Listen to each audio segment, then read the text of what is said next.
విజయనగరంలో సాహిత్య సమ్మేళనం పోస్టర్ను ఆవిష్కరించారు. విశాఖపట్నం దాబా గార్డెన్స్లో అక్టోబర్ 10-11 తేదీల్లో సాహిత్య సమ్మేళనం నిర్వహించనున్నట్లు నిర్వాహకులు తెలిపారు. గురజాడ, శ్రీశ్రీ వంటి మహాకవుల స్ఫూర్తితో నేటి సామాజిక పరిస్థితులపై సాహిత్యకారులు చర్చించాల్సిన అవసరం ఉందన్నారు. ప్రజాస్వామ్యం, భావ ప్రకటన స్వేచ్ఛ, సామాన్యుల సమస్యలపై రచయితలు తమ కలం ద్వారా గొంతుకగా నిలవాలని పిలుపునిచ్చారు. ప్రజలను చైతన్యపరిచే బాధ్యత సాహిత్యకారులపై గతంలో ఎన్నడూ లేనంతగా పెరిగిందని పేర్కొన్నారు. యువతలో ప్రజాస్వామ్య స్ఫూర్తిని పెంపొందించేలా సాహిత్య రంగం ముందుకు సాగాలని అన్నారు.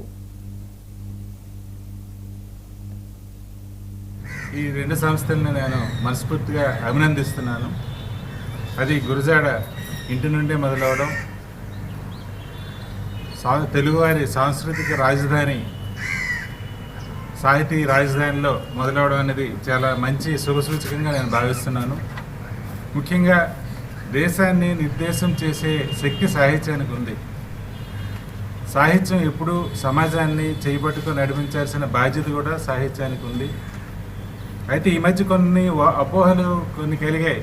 ఏంటంటే వస్తున్న యువతరం సాహిత్యం పట్ల ఆసక్తి చూపించట్లేదని ఒకటి, ఇంకోటి ఏంటంటే వీళ్ళు ఫోన్లో మునిగిపోయి వీటిలో సామాజిక స్పృహ లోపించిందని ఆ రకమైన అపోహలు ఉన్నాయి.